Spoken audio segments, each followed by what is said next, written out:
Let's talk about the current election in El Salvador and what the United States might do in response. And then afterwards, we'll go over some of our news for today. So Nayib Bukele just won his, I believe, second term as president of El Salvador in a huge margin.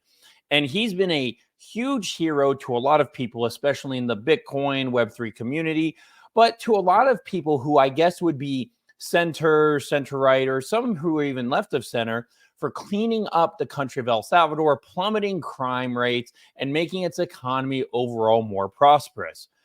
But for some reason, the United States has decided to not make him a friend of ours. And I've done some tracing back to, if you look at some of the overtures in which the United States has decided that the president of El Salvador, Nayib Bukele, is not going to be a United States ally. So what does that mean? So here's what I want to prepare you for. I'm not going to say that the United States is going to overthrow the government in El Salvador, but there are some things that are looking like that could happen. What the United States traditionally does is when we have a government that we don't like, you prepare the public for what you're going to do. And how do they do that? They often do that through media and through overtures in different government agencies. One of the most important things to watch is when you see reports from, say, a Amnesty International who says Nayib Bukele is violating human rights. When you have the United States State Department saying that we are concerned about the safety of people in El Salvador or who are traveling to El Salvador because of a quote unquote authoritarian regime that is suppressing human and civil rights, that's not a good thing. When you have congresswomen saying that we need to look into getting rid of the president of El Salvador, that's another overture.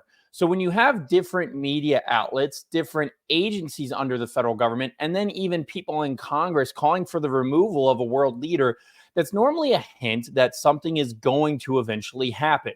Now, when you're trying to look and think, okay, well, what's the strategy behind the United States maybe wanting to get rid of someone like the president of El Salvador?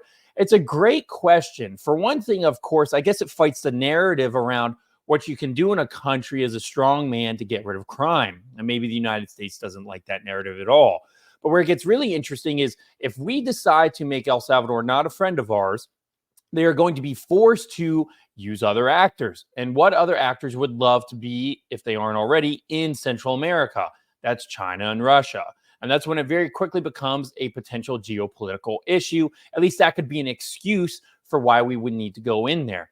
But it is interesting to read some of the hit pieces, because if you look at the hit pieces, they all give you a soft introduction into their propaganda. A lot of the times they will say, we are fortunate, or we like how the president of El Salvador has decreased crime. However, it has come at the cost of civil liberties. Of course, those civil liberties are the civil liberties of criminals who are committing very terrible crimes, right? So that kind of propaganda makes it sound like it's the general civil liberties of everybody in the country, when that is not the case. And that is shown by the fact that Bukele just won his election in what looks like a landslide. So when you're trying to figure out the world, what's going on, maybe sometimes United States tactics, where things are headed, you can kind of make good guesses based on hints, not only from the media, but U.S. established agencies and even people in Congress.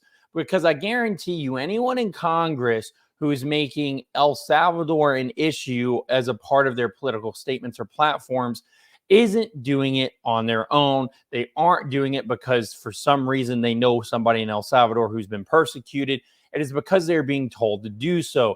These overtures get the public ready for things that the United States government might be going to do. And that's very popular. You can see that into the run-up of Gaddafi, Saddam, even some more minor leaders around the world that aren't as famous to American ears.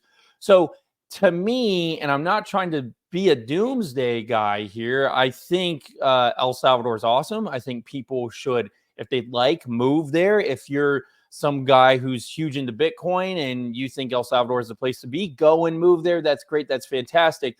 But that doesn't mean you're not going to be part of the greater story of the American empire's geopolitical goals.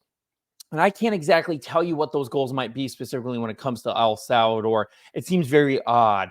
But one thing that could happen is El Salvador encourages other countries to take up that kind of leadership and potentially also become Bitcoin friendly as well. And maybe that is just enough for us to want to ensure that no one else does that. In fact, if we were to get rid of the current president of El Salvador, it would send a warning to any other country that wants to try doing what he's doing. And that is exactly what we did with Gaddafi. Once again, not trying to fearmonger and doomsday, but this is normally how things play out. And I'm not entirely sure the United States right now has the bandwidth to handle anything that we would want to do with an overthrow of government in El Salvador. But this is a learning lesson, I think, for a lot of my viewers and a lot of people out there on the kind of overtures that you can see the United States government make, because the government is never going to tell you outright what their goals are, but you can kind of always piece some puzzles together and get a better idea of what that might look like. All right, so that's kind of my rant for today. Oh, Crypto Dream, thank you for the super sticker. You are the man. I'm going to kind of dive into some news today.